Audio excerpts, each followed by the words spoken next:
tuwangula akalulu ne tusuubira nti oba yalina tutaasa. Nze kansooka okwebaza ababaka abaali baganya okukyusa mu kawaayiro bba.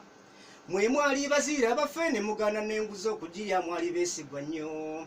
Nti bano abaatigaatiga etteeka ne mulituusa abalonzi mwalese tukaabe.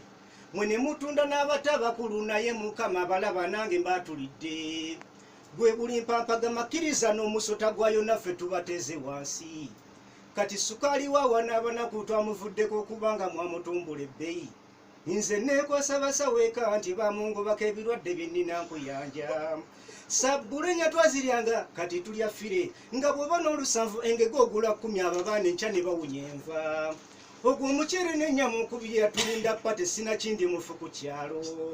Nzeeko ebyo nfuukamidde era nsaba Mukama atuweeyo embaga mu kyalo. Umeme wawa nebweru agula layisi kyokka wane Uganda mu museera bassebo bulyake tulina obusinda. Ebintu mwabitumbula ebbeeyi museera mafuta bagitya olusome bweno gwengo osala bbiya wala gitumunye tuwenge ofiirira Ntebe kyenva natudde wansi nze ne neebuuza nti jjajja lw'olisiibula ddi tuweemu n'eggeto. Abafunye mu kintu be bambuto nnene omunaku alima mu kyalo kasita abikungula akatale ebbeeyi nga basuula. Otodde ensimbi ennyingi ogula ababaka abasomesa nga bo bakaaba. Nti lwaki yasomesa omubaka omuwa busozi ekituufu kyalina okukola ki?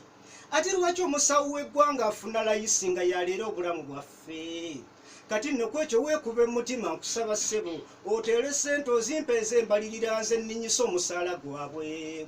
Duno olutalo lukoledde gwe n'omala onnyima ngenda okukulanga amagulu nti olina asatu n'entumbe kuli mu kyenyi.